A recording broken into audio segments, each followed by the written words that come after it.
Thank you for being flexible.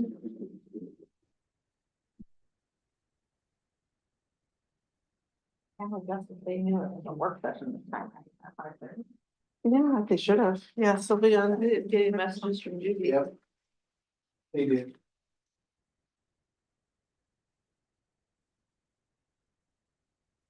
You're live. Awesome, thank you. Welcome everybody to the Sherwood City Council work session, March 18th, 2025. It's 5:35 p.m. We're gonna go ahead and get started. We have 3 items on the agenda tonight. Family Justice Center update, pedestrian bridge medallion art project, and a discussion on transient lodging tax. We're gonna go ahead and skip to item 2 and we'll come back to item 1. So with that. Yes, so thank you. We're excited to share what the Cultural Arts Commission has been talking about and thinking about for the medallion art on the bridge. And Shanda, they just had a meeting last night and there's some representatives here this evening, but Shanda's really gonna walk through the presentation. So go ahead and take it away. Okay, thank you. So the first few slides are just to remind us that, hey, we've got a pedestrian bridge coming. And here's the placement of those medallions that we've been talking about for a while as an opportunity for art. These are the specs from KPFF, again, just to reorient us. There's a total of 8, and 4 of them will be 18 inches wide and 4 will be 24 inches wide.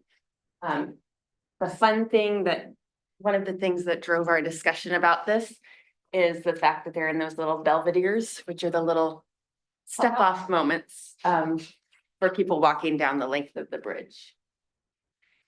So in our in the last couple of years of getting citizen comment and gathering opinions from people, these are the 3 themes that emerge over and over. People are hoping for something family friendly for that bridge, something that emphasizes Sherwood's natural setting and wildlife, and something that honors the history of this area. So we're trying to hit all 3 in a creative way. Here are some medallion examples that we found that are just a little bit different than the usual storm drains that we might think of in our head. The one on the bottom left is from Seattle, which definitely gives you a sense of place. It's very distinctive in its artistry. This one in the middle is from Japan. So there's Japanese figures on the bottom, but shows there's room for some story along with imagery. Those are just natural images that we found. And this one from the Mansfield Museum is kind of interesting because it has a little place where it says stand and look. And that's kind of what we're thinking of. Great. So the theme that we would like to put to you as an idea is the idea of who walked here. Would be something to engage walkers with their environment. The best public art should offer something extra to people in a little moment of discovery, a moment of delight. And the idea is as they step into each belvedere, they might step into a little moment. There might be a design on that medallion that says, who walked here? Imagine looking out and seeing a grazing herd of deer, for instance, or here was a wagon train going by or something like that, that we of course specify with the actual history of that geographic area, but just an idea of before there was a pedestrian bridge, before there was 99W, before there was an East and West Sherwood, who is here and whose footsteps might we walking. We also, so we want to create a little stop and look moment. Something also that influenced us, for instance, at the Museum of the Oregon Trail, there are actual life-size hoof prints and footprints of different wildlife that are native to the area. So we're interested in that idea. I have just a few more examples of placemaking that to me are interesting for a couple reasons. The one in the middle is the best example of stainless steel that I could find, and that's the material that KPFF has recommended using because it will match some of the other aesthetic elements on the bridge. So that's a look at stainless steel and kind of different things you can do there. This to me was instructive because it's just so much text. It's not as engaging to the public. So you want to kind of avoid that. This is lovely. It's a natural area, but it could have some kind of contextual text on it. This was just an example of kind of a moment, place and time moment. This is exciting because as some of you know, there are a lot of examples to engage the public with digital means too, and where this is a brand new bridge and piece of bridge art in 2025. Would be good to bring that in, perhaps have a matching stainless steel QR code where someone can find out more in an audio or visual form as they're going along.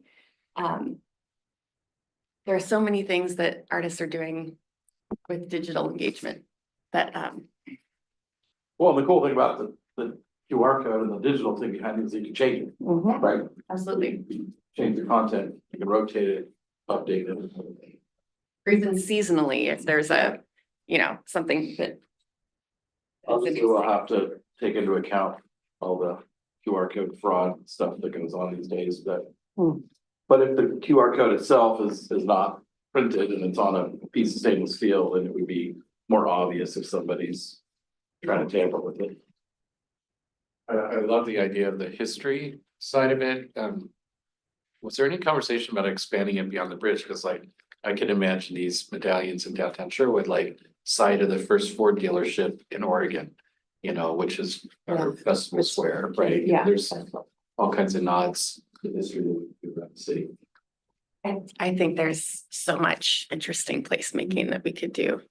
And especially, I've learned about this from different artists and different friends who do this, but there's a whole art scene of people doing rubbings of medallions too.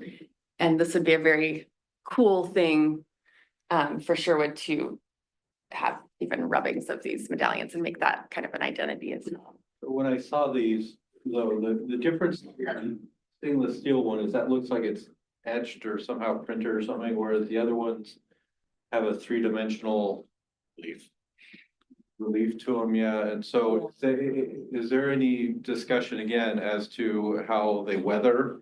Is the stainless steel, it'll look great the first year, but the 15th year it's rough? Yeah. So the research that I've done, there's a couple different options. There's also a composite option that is like glass fibers and something else. Those weather really well, and you can do different colors even. The stainless steel holds up really well. It's going to be a little bit more of an investment on the front end. But there's also brass and concrete composites. So the designer KPFF had called for stainless steel, but I think that depending on what we come up with, we need to take a look at it and see if it makes sense. Depending on what, because some designs that might work for and some it may not. You might love But it. that's what they had planned on or scoped for the project, so that's what we have gone with. Yeah. I just know, yeah, like the Freedom Trail, those are walked on by, 100,000 a year or more, and so, Right. and they probably have looked fine for 50 years, so I just. Yeah. And if it's something we extend beyond the bridge, I wouldn't be as concerned about matching the aesthetic. I mean, personally, I like the bronze ones with really not as much text, but. But I Yeah. don't know, yeah. I do like the three-dimensional. I do too. That brings it a little bit more to life. So there's a Would the stainless steel just be like that metal top, or would it be, it's like flat with just or would it be three-dimensional? We'll find out. I don't know if they got that far, Yeah. Jason, not to put you on the spot, but do you have any idea with the stainless steel medallions, what they had? Or they just said stainless steel and it's a blank slate? Like an etched versus raised? They Freedom and- provided some examples, and I think that's correct. Okay, But we follow up and get back to you on the, not experts in the medallion. Example, images we can share. And that's more expensive than like a bronze forged one, because those are probably forged. It all comes down to the list, I can tell you, Yeah. this is out of my wheelhouse for sure on the medallion. And it kind of depends on where you want to go. I've read all kinds of examples, but stainless steel is, it's a higher end. it, stainless steel Metal. seemed quite expensive, so I think we need to look at options. Yeah, And composite was really interesting to me. That was new to me with resin and glass fibers. That's an idea. But also there's something really timeless about this look, Timeless and Is there a classic. chance that, Yes. is there a chance that these are like laser cut or something other than cast? I don't know, it just feels like stainless steel was etching would be less expensive than, It does seem like that, but I wonder if, I think you can figure that out. yeah. So the next step, and these are all great questions for cost and materials always. But the next step, if you all feel good about this path, literal path, going forward, then we put out a call to artists and see which person has the vision that fits with what we're asking for. And again, just the goal is to bridge the gap between pedestrians and their environment. We want something that's engaging, something that draws people to the bridge, interactive, and hopefully with the digital access and other things. I don't know if you could say that the QR code doesn't even necessarily have to be on the medallion itself. Yeah. It could be. It could be at the- separate. on the- At the front of the bridge, yeah. Something you scan as you enter the bridge. Scan the QR code. And there's interesting things with the idea of, it could go to an audio mode, it could go to a map mode. There's a lot of different things there. Sounds like history of each medallion or something. Yeah, and it can go, I also like the idea that it could go to something changeable, so you get students involved, right? And you can Yeah. say, hey, write up something about this medallion or expand on it or, something else, and that can be posted and you can get more engagement. I also kind of like the idea, if we do expand it to the rest of the city, this is not as timeless as the Freedom Trail, but it is kind of like a Pokemon catch-em-all, Yeah. right? A game of taking them to different places in the city, right? And say, hey, there's additional ones. Lots of cities have those kinds of things that are We can have like occasional medallion walks. designed, Scan each yeah, one. Yeah. designed to get you to all the medallions and. Anyway. There's so much history there, people have no idea, most of Portland's brick buildings were built with Sherwood brick, There was a lumber mill where Stull's Park is, right? Yeah. There was a water tower over where the Murdoch house is, so all kinds of crazy stuff. And the online, you take your photos of those things. Mhm. And more history. This is actually really timely. I feel like Kim and I were just talking about this the other day and actually dovetails into the third part of our work session to me, because like that could be to me, like, I love the idea that this shouldn't be, the bridge could be a place where this starts, but like, let's come up with a plan where this is citywide. We have one theme that oversees it all.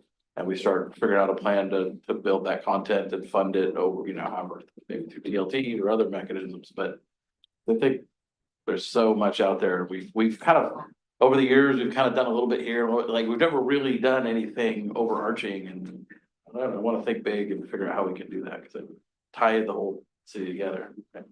That idea, and it really is a draw for people, if like geocaching and Pokemon and all those things. We see people out there with their families doing stuff like that all the time. And public art definitely can not just dovetail, but expand on that, so.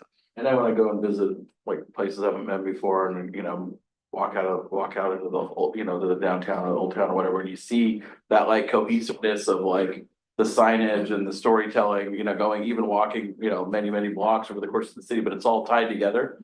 It's, and the other thing that I think is really important is durability, right? Because what's so disappointing is as you're doing that and half the signs are missing or broken or so worn down, you can't read them, and it's like, Yeah. it's a disappointment because you're like, I'm just soaking this in, but I can only get so much, and it's. Who knows, there may be some pirates who hide gold. I mean, kinds of things. Yeah, these are all great ideas and questions. Any other thoughts or? Can you go back to the principles at the beginning? Yeah.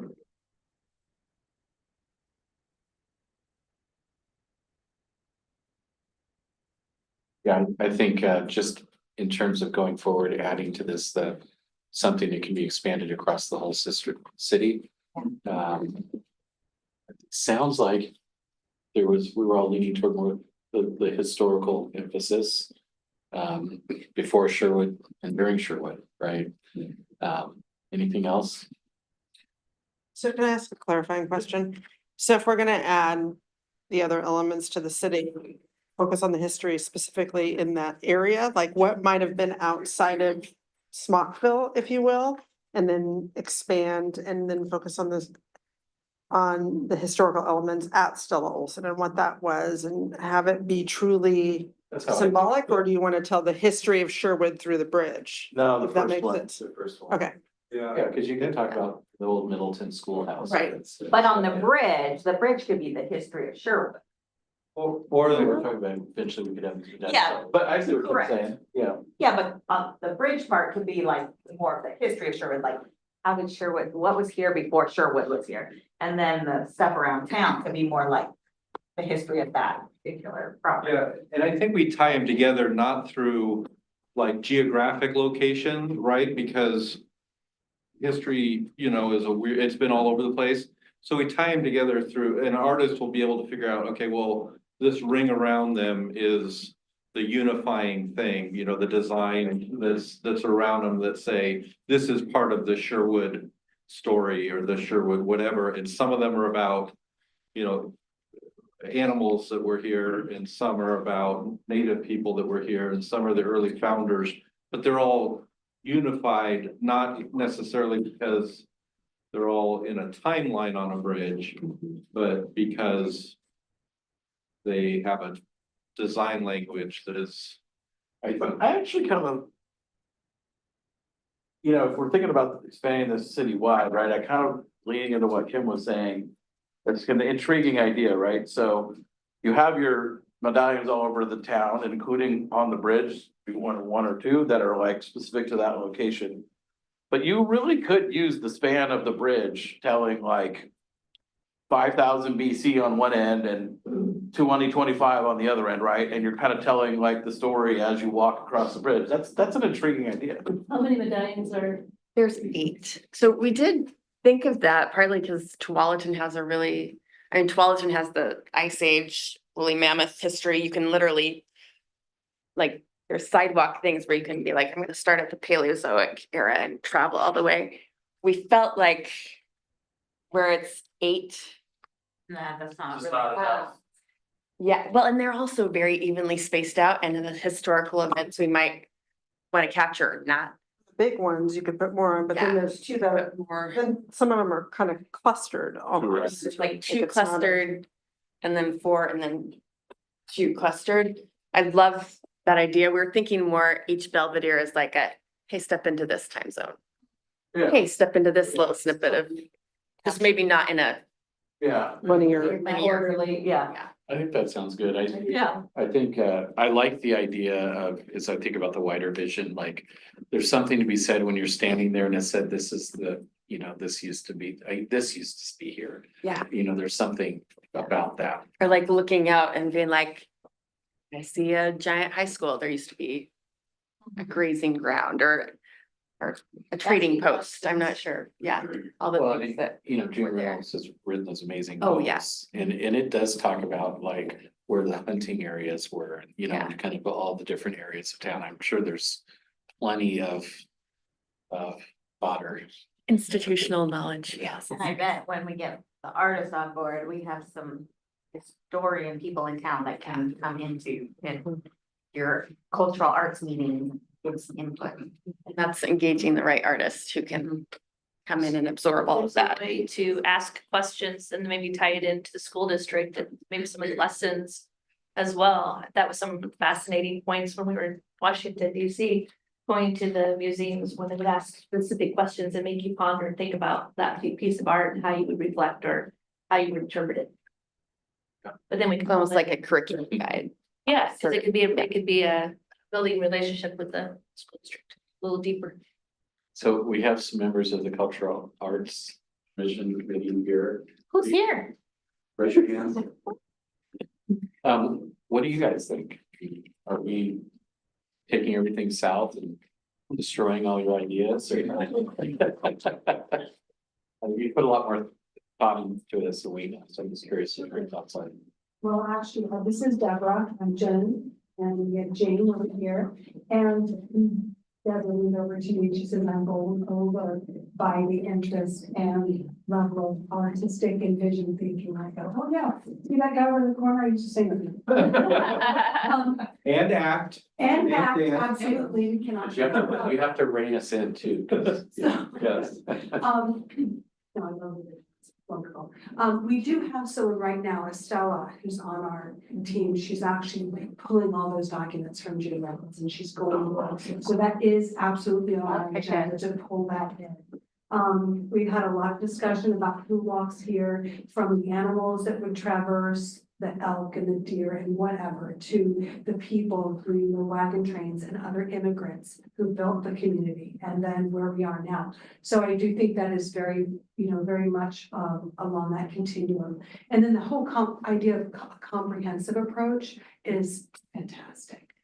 Just having that continuity, it's so great. And if there could be a way where we could pull in, make it continuity at some point in the future is fantastic. Yeah, I think if you were just to make it as part of the RFP, just to say, and, what ties these together, right? If in 10 years, we've got to go out to a new artist or a new something, what are the elements that are gonna make it be, hey, this medallion belongs part of this set, right? So the design language, is it the font? There's a template. What's that? There's a template. Making, placemaking, right? So Yeah. you're in Sherwood, you look down and you're like, Sherwood. this is where we are. But, I mean, to that point, like when I would look at the one on the upper right-hand corner, it's corn, it doesn't really tell me a lot, right? Yeah. Yeah. But even Definitely. that style is more photorealistic than this one, right? And so from a design standpoint, do we say, hey, we're gonna do, or this one, this one's kind of halfway in between a cartoony or illustrated one and a realistic looking one. And so if we could define that language and say, hey, these are part of it, or we just say, hey, the ring around it, or the font, or our awesome new city logo that's coming out shortly. I'm kidding. So you I just think I think the message to the artist has to be, the message to the artist just simply has to be. Imagine designing a template that's Yeah. gonna fit, anywhere in town. Yeah. Stand the test of And time. come up with different ideas and pitch them to the committee and Yeah. we'll pick the one we like best, but I don't think we wanna get too prescriptive on. I agree. It's more like we want you to design 8, but no. You're gonna be 30 Flexible eventually. enough that there's gotta be 30 or, Yeah, 50 or It however. just needs to tell a story. Yeah. Yeah. I apologize, I'm the new chair for the Arts Commission, and Jane is our co-chair, and Jane or Deborah, did you want to have any? I was just thinking that one of the aspects was not only looking back to the history, but fostering engagement. That young people, when they're going to the school, other people about belonging in Sherwood and relating to what's there in a wider perspective. And seeing yourself as being able to be a contributor as well. We talked about maybe at some point on the bridge, being able to have like some art exhibits of students, of different people in Atlanta. There's they have a whole area that's a walking area around the city. And sometimes they will put up different exhibits. And so rather than it being, the circles being closed, they're more like touchstones that would open up. And that's like you're saying too, that people would then go, oh, I see this, where else do I go in the community? What more do I want to know? You know, either about the history or what's here or the land, the earth. I mean, this is a beautiful community to walk around. You know, we moved here shortly before the beginning of the pandemic. And so we walked everywhere. So we couldn't do anything. And just all the places and nature. And so it's just activating that. And there are little starts on the pathways, you know, Woodhaven in between, but that could be expanded so much more to see. And so that's part of what I think we were thinking. I love that. QR Yeah. codes. are great idea too, because you can engage with blog posts or keep things that the high school is doing, you know. You can change it around and you can bring in, you know, other voices and art, so it's. Yeah. I think at one point we mentioned having the QR codes on a separate little plaque. Yeah. You know, because who knows what the technology for that's gonna be in 20 years. It could be at the beginning on, you know, on the on-ramp side. And I think the medallion is the permanence, right? Like, it's the Yeah. touchstone. It's QR there codes are gonna 50 be years used from in now. 30 years. Something else. Awesome. Awesome. Do you Done that? guys have everything you need?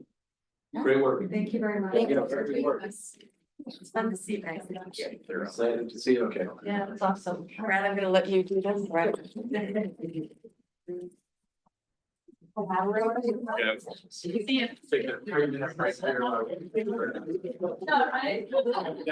We're seeing if they're here. So I I don't know why you got it.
All right, we're gonna go ahead and get started again.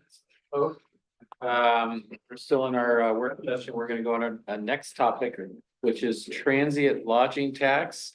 This is something during our goal setting that we decided we wanted to review. Yep. And take it away, David. Well, the mayor stole my thunder. So the purpose of the presentation.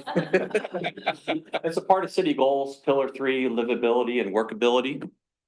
And the deliverable is just review the use of the transient lodging tax funds. So transient lodging tax, what is it? It's a tax collected from lodging guests. So when you go stay at a hotel or you rent an Airbnb, it's that additional tax, local tax, state tax that you might see kind of at the bottom of your bill that gets added onto that nightly rate. The city of Sherwood implemented a 3% tax back in February 2019 that went into effect. Go ahead. Finish yourself. Oh, we implemented a tax in February 2019 with a 30-day waiting period. So April 1st is really when it went into effect. I'm not proposing this, but I am curious, what are the limitations on that tax rate that if we wanted to change it, can we, and how, is there a limit? I'll get to that on a few slides. Sorry, I'm jumping ahead. Washington County, they charge a 9% tax, and the state of Oregon charges a 1.5% tax on these days. So 13.5% total. That if you had to rent a room, say at the Hampton Inn for $100, you'd be paying $13.50 in taxes. Okay, so let's talk about the restrictions on the use of funds. So 70% of the net revenue must be used to fund tourism promotion, tourism-related facilities, finance or refinance the debt of tourism-related facilities. And for example, City of Beaverton, they temporarily increased their transient lodging tax, local tax rate to help fund the build out of their art center. And then 30% of the net revenue is unrestricted and can be used to fund city services. So just a little bit of history, total taxes collected since inception, a little over $632,000. Go ahead. Just a little bit more additional information on that ORS. So there's a couple of bills in Salem right now where they want to expand. So a lot of the coastal communities. He's getting to that too on the slide. Or do you have a slide for that already? Never mind then. Go for it. I want you know. So we've collected a little over 632,000. Oh, go ahead, Doug. 632, the city portion only? Yes. Okay. Summer 2020, the Hampton by Hilton opened up. Prior to the hotel opening up, we only averaged a little over $4,000. I know. It just sat there and grew, but then once the hotel opened up, we started averaging about $150,000 in collections. And then it was decided, I think in 2023, we held a work session on how we divvy up the money. And now we're revisiting that. So currently the city, we transfer all that money into the Arts Center Fund. And with that, it allows some unrestricted dollars to help fund Economic Development Promotion Fund. I want to remind folks that's helping to pay for the Old Town Strategic Initiative. 30% we keep into the Center for the Arts, and 23.3% is for the Public Art Fund that is currently helping to pay for the roundabout art and any additional art projects that come down the line. So what are we looking at for the future?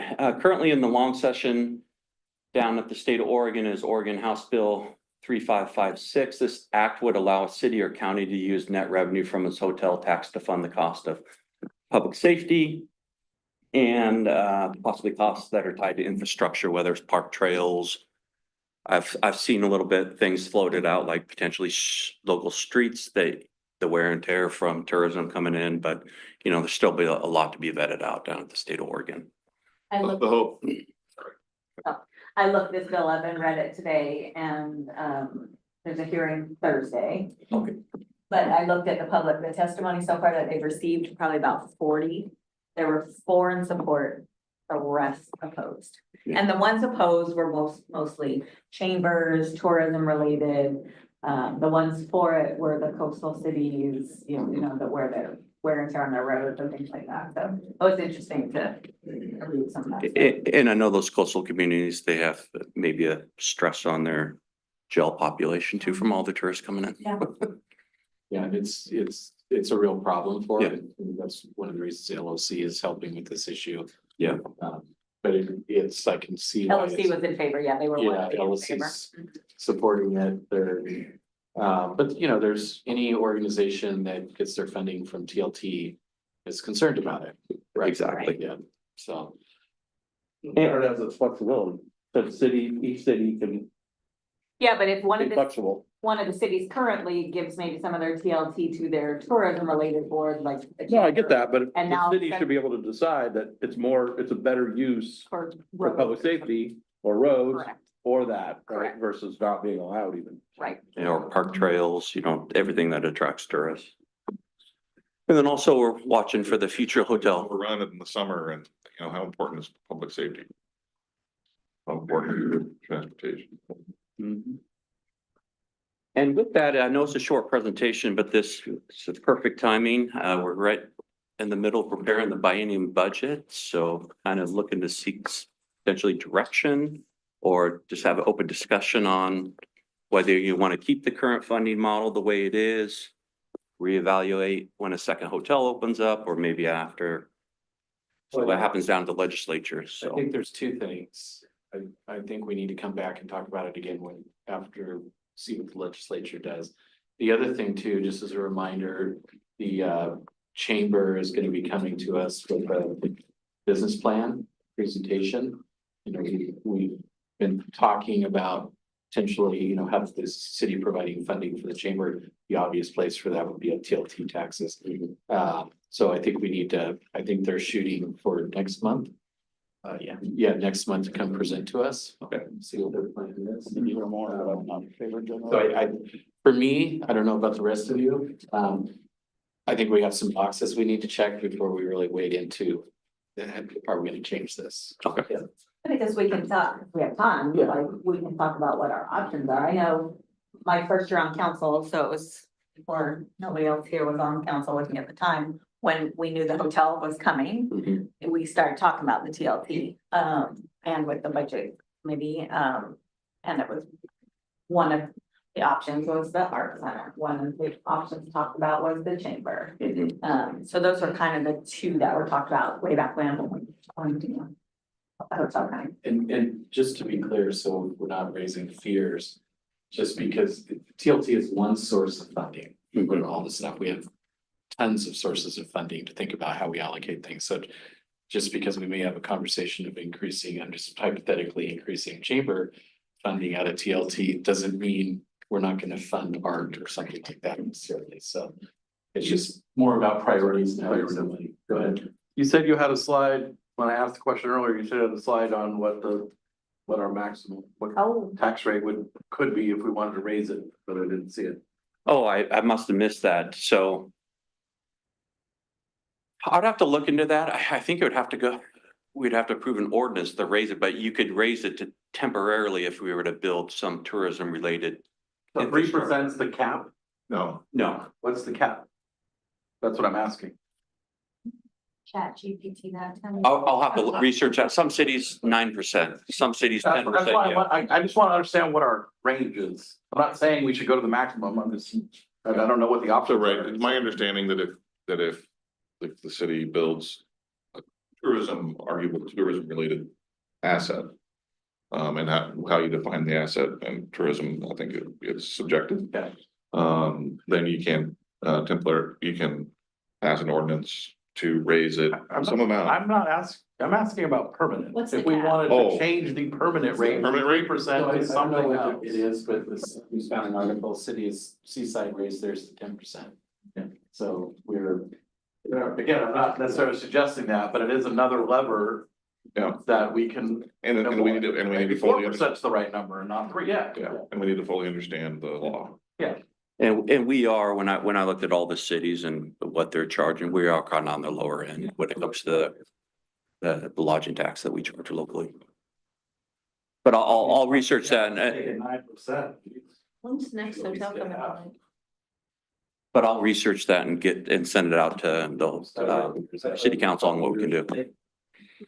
I thought it was a couple of years, that's the last number I heard. Yeah, I Which think one are we what talking about? Keith was talking about is like temporary raises. Yeah, no, I get that. I was more interested in permanent. Permanent rate, yeah, permanently, sure. Yeah, and my understanding too, there's some amendments floating around Salem about giving cities wider latitude on what the rate is. So part of what we see with, what is it, HB 30, whatever, 3556 could be more latitude in the rates as well. The state website just says under their TLT, it just says the local lodging rate, tax rate is set by the local municipality. It doesn't say there's a minimum or maximum. Yeah, I haven't heard of any restrictions, but I want to read up that just so I get you the proper information. I think there's some interaction with your county rate. Plays a role. I don't. The story is 11%. And So- it's not affected by what is it called? One of the resolutions that we have about how much we could raise I our mean, the taxes, charter, the charter, that thing. could not. No, because it's not impacting a resident. Household. It's a choice. It's a choice, yeah. Rent, So, is renting hotels is a choice. fund, so currently, how much you said, 45,000 goes to fund the Art Center, 35 a year? And how, 45 stays in the Center for the Arts, okay. 35% or 35,000 for the Public Art Fund. The 45,000 that stays in the Center of the Arts, does that then balance the books for that center, or is it still underwater even beyond that? I was still, Yeah. I was curious. It's still an amenity with the library Yeah, community. but I'm just trying to understand if we're reaching, that Yeah. 45 is getting it to fully fund itself or not. Okay, that's good. I'm supportive of that. I'm definitely supportive of, what was the other thing we're using for? I know Public that- art, oh, the economic development. The economic development, I think we have to Promotion. keep that, at least in the interim, right? Maybe in a couple of years, we can reduce it once that project's done, but in the interim, we need to keep it. Yeah. And I'm in support of the public art, and I was talking with Kim about this yesterday, like. To me, it's an opportunity whether this, this medallion program could be something that gets funded out of this, right? Yep. Which is what I would love to see. And just in general, and I think you guys are I'm gonna sound like a broken record to some of you all. When we spend 30,000 at a time, and when you save it up and spend a couple hundred at a time, it's meaningful. And so, like, to me, it's like, let's have a plan to a strategy around how we're gonna spend $500,000 over the course of X years to really do something that has a major impact versus 30,000 here, 40,000 there, and then 10 years later, you've spent $500,000, but it's not noticeable because it's all gone to the small stuff. So that's my point of view on that. So that's where the medallion program could be that thing, or not, or it could be something else.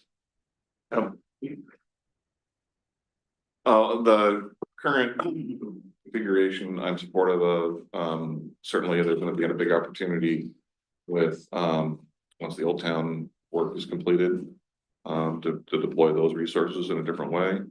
And certainly when we get additional hotels, and it's gonna increase the pie and opportunities to use those resources. I'm very curious for the answer to Doug's question on what is the limit that we can do, legislatively, what's the law say, on that rate?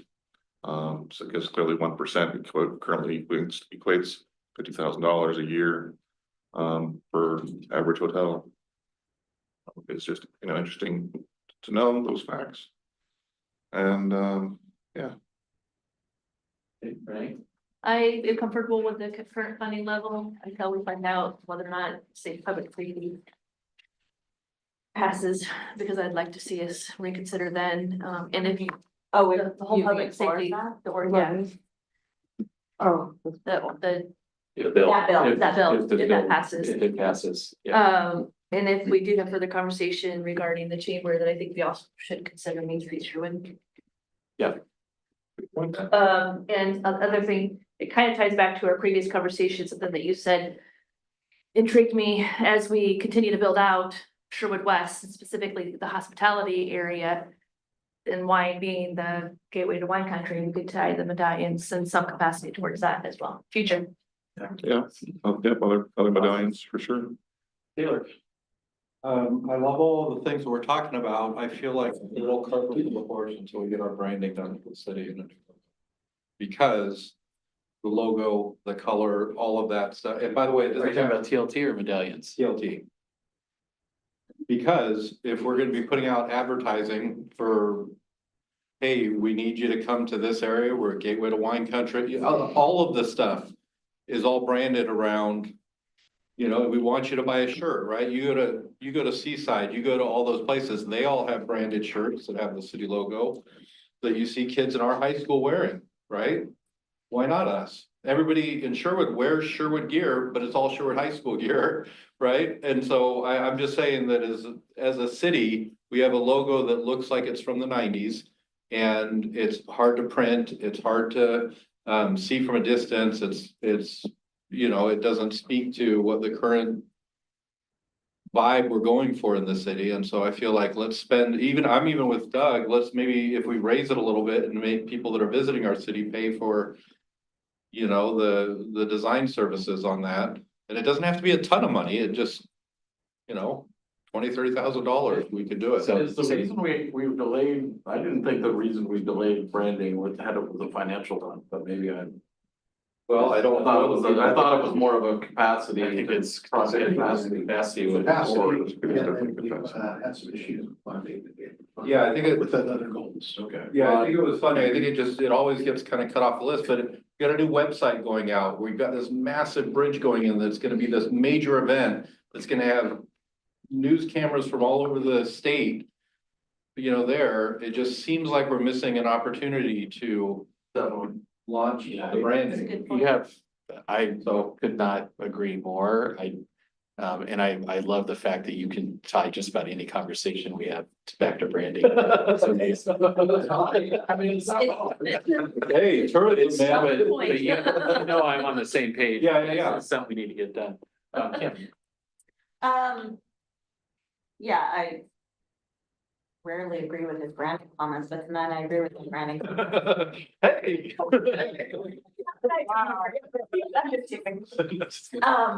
But on the public safety side, if that passes, my conversation, I think, talk to you, I would like, want to see how much our PD is impacted by the tourism of Sherwood before I would want to shoot money over that way. But I will want to see what the chamber brings to us. And would consider Main Street, Main Street's not. Off good shape, by the way. Yeah. Come to us with a business plan. I didn't get a comment on that, so when Kim's done, I'd like, yeah. The chamber represents citywide, the Main Street represents a little bit smaller areas, so things to consider there, but. I think it's just, for me, for now, I'm fine with the allocations for all the points that were raised. I just think, we find out what Salem says and we see what the chambers, potentially Main Street present. We may adjust that a little bit. Keith brought up a good point. That's going to continue to grow. We're gonna have some projects drop out, so there's opportunities to allocate. And then I know I'm a broken record on this. This is just one funding source we have in the city. There's grant opportunities, there's all kinds of different opportunities for us to fund stuff. So reminder, these aren't this or that conversations. It's more a conversation about what funding stream funds what. Well, and you Yeah. gave me a perfect plug. We've received 0 CEP applications so far. So Oh, my word. it is closing April 15th. So if anybody's listening, please. So, Kim, can I get a chance? I didn't get to talk about the chamber stuff, so. Zero application. Whether it's the chamber or Main Street.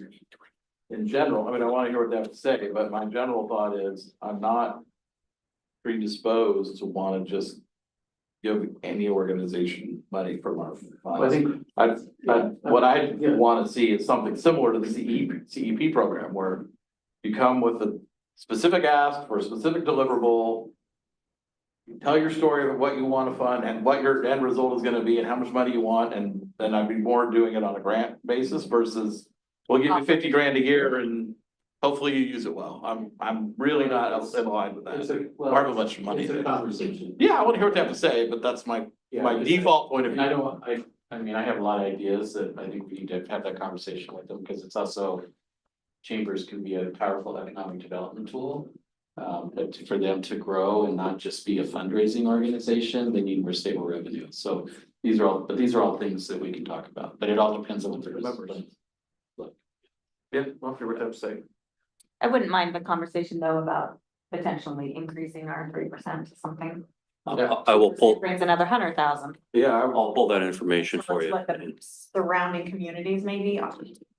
Yeah, I found, there was a recent report done by the LOC and then even by another organization that showed all the various rates being charged around, and I'll pass that along. Yeah, I'd be interested in the towns that aren't big tourist, you know, Yeah. we're not seaside and we're not, you know, well, it's a Wilsonville, New. yeah, the ones right around, yeah.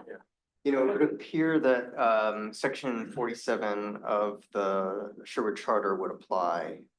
In that if you were planning on increasing it more than 2%. That's the question I That would asked. have to go out to. That's only to I residents. completely disagree with that interpretation. It has nothing to do with That wrong. commercial rates. Commercial rates don't fall into that. But we'll double check. That was my question, though, Yeah. was that. That's why, well, yeah, but let's find out for sure, but that's my understanding of it. All right, Yes, that's why we can raise fees on businesses and not residential's. all right. Which makes our. So, businesses get hard. More to come. We're gonna keep doing what we're doing until we get more information on some Yeah. of this other stuff. But I'll get you the information on the rates though, as I told you. You look. All right, well. Yeah, I'm aligned with Kim, like, there's no reason we shouldn't move as quickly as we can on potentially upping the rate.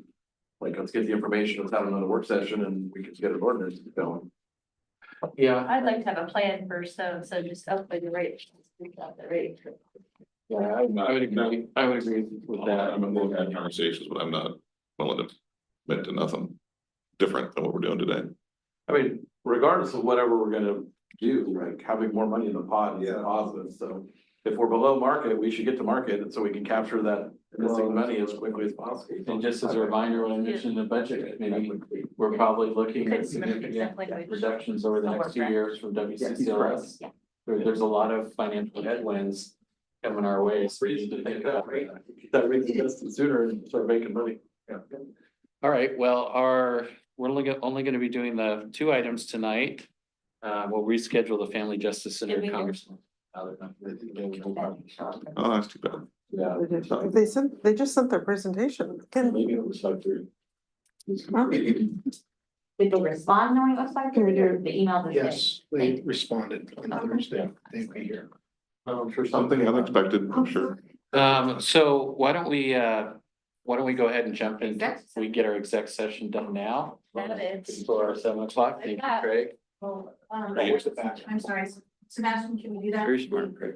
Advertise the exec session for after 7 p.m. regular. And I can't council go. session. It's either Tuesday, so it's gonna be tomorrow. Probably should put it on the record. I just didn't want to. Can we go into public session and announce that we're amending the schedule? We're still in the work session technically, right?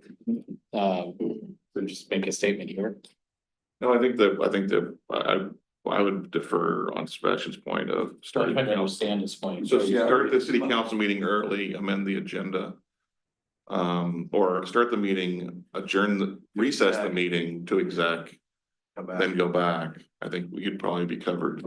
Yeah, We would be starting council meeting early too. Or amend the I agenda. think it's messy any way we do it. I think, Mayor, I think it would probably be more acceptable to go into an executive session at this time rather than start a 6:30 council meeting when we advertised it at 7. I think the executive session is a little more flexible, simply because you're not open to the public and you don't have media attending. I think we should always put the exec session up under the work sessions with knowing we could do it before or after. have the flexibility. Yeah, I'm fine with that. All right, so we'll go ahead and go ahead.